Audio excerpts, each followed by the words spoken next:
Hello and welcome to Keep It Classical, to this introduction to classical music. I'm going to start by sharing something that you might not know, but is very much true. You love classical music. The truth is that everyone loves classical music, even if you don't know it yet. So let's get started.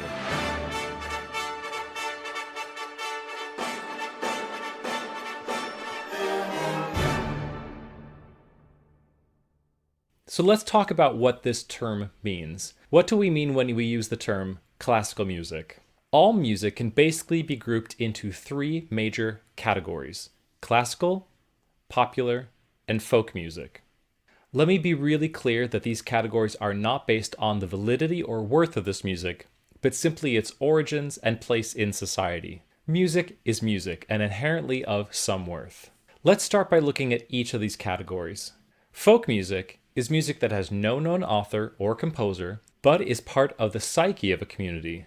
More often than not, this music is taught or learned by rote, and there are sometimes dozens of different versions of the same tune or words. Examples of this include music played at cultural events, rodeos, and whatever fiddle tune Chris Thiele is playing on Live From Here.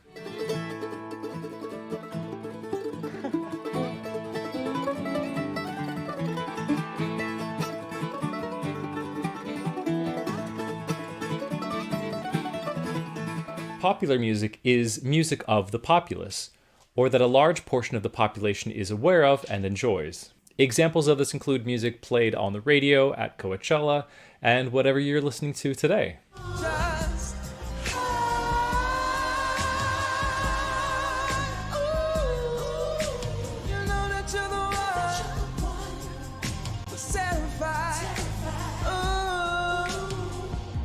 Classical music is music that is no longer popular, and with a few exceptions probably requires some training or literacy in order to perform. Examples of this can be found in music played in today's concert halls, opera houses, in film scores, and in many churches.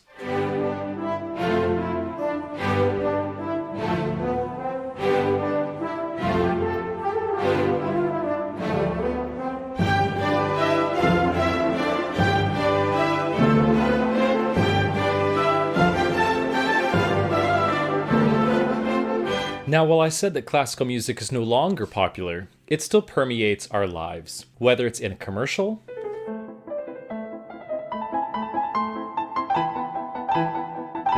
or on a plane,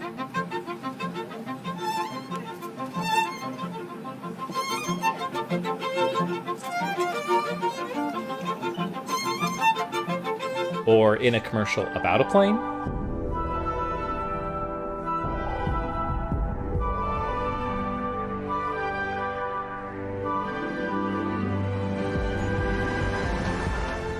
It surrounds us constantly. Whether you realize it or not, it is a part of your life, even if it's not popular. Now, when you see this categorization of music into three parts, it's important to remember two things. Number one, music can migrate between these categories. Music isn't static and will often go back and forth between these categories. That's important to remember because while we think about classical music, we need to remember that at one point, much of this music was popular, and indeed, that all music was once new. You know that scene from Star Trek Into Darkness? When they start playing that Beastie Boys song, Sabotage? Let's make some noise.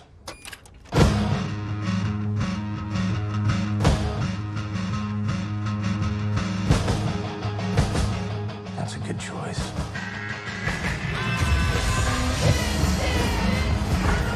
How does McCoy and Spock refer to that music? Is that classical music? Yes, Doctor, it would seem to be. Why do they call the Beastie Boys classical music? Because the story takes place in the year 2259, 265 years after Sabotage was released. With that perspective, what music was being written 265 years before the film's release in 2013? Turns out it was the year 1748, and Handel had just written his oratorio Solomon, and Bach was composing the final touches of his B minor Mass.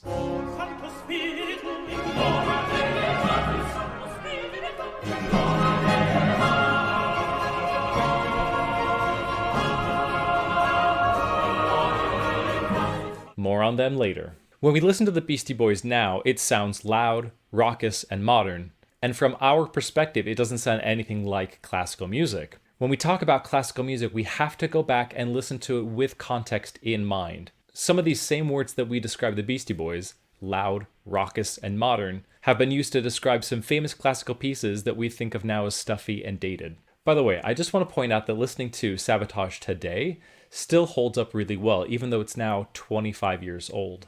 Some of you watching weren't even born in 1994.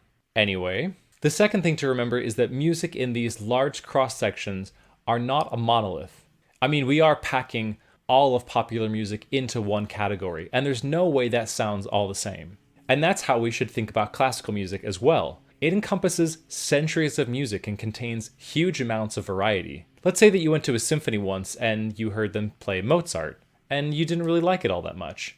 I mean, let's hope that's not the case, but let's just say for this example, you probably came to the conclusion that you didn't enjoy classical music because you didn't enjoy that concert of Mozart. But by saying that you don't like classical music because you don't enjoy Mozart is a lot like saying you don't like pop music because you don't enjoy, I don't know, Nickelback. There's a lot more to pop music than just Nickelback. I mean, if all pop music was like Nickelback, I think that most of us would avoid it. Let me show you what I mean. What we commonly refer to as classical music encompasses music as early as the 1200s to today. And we're basically putting music that sounds like this,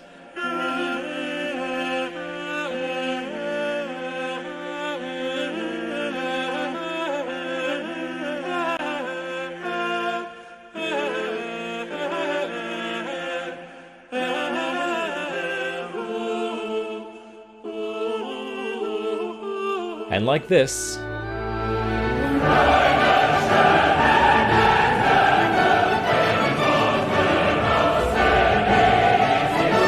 and like this, Mit einem mystischen Lichtstrahl erleuchtet der Mond die gefallenen Flakons auf den schwarzen, hochheiligen Waschtisch. into the same genre. These three examples couldn't be more different from each other, and yet we call all of them classical music. There's a big difference between Perrotin, Beethoven, and Schoenberg, just like there's a big difference between Johnny Cash, Led Zeppelin, and Beyoncé.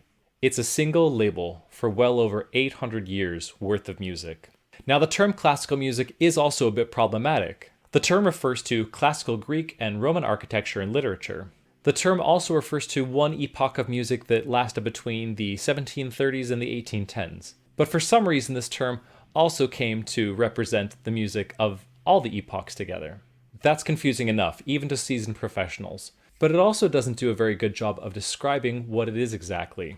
This problem is only compounded by some terms that people have tried to use as replacements for the term classical music, like Western art music or literate music. The problem with these is that not all of the music in this category is Western, or in other words, from Europe or North America. A major example being Japanese imperial court music.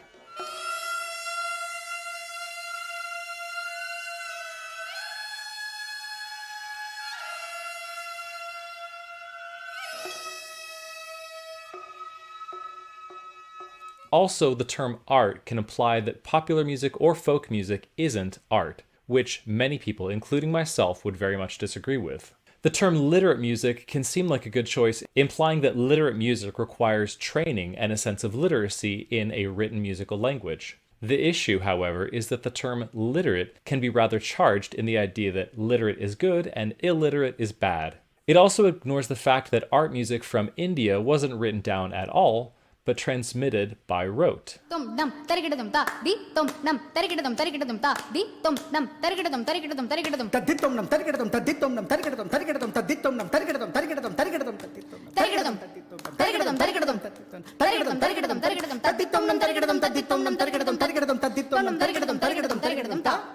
It also ignores the fact that some popular music is in fact written down and requires some sort of literacy in order to replicate it. So what's the answer to this? The truth is I don't really have one, hence the name of my channel is Keep It Classical. For our purposes, I'm going to keep referring to this music as classical music, as that's the term that most people associate with this type of music, and stick with the idea that a rose by any other name would smell as sweet. If you have a better name for classical music, by all means, share your idea in the comments below.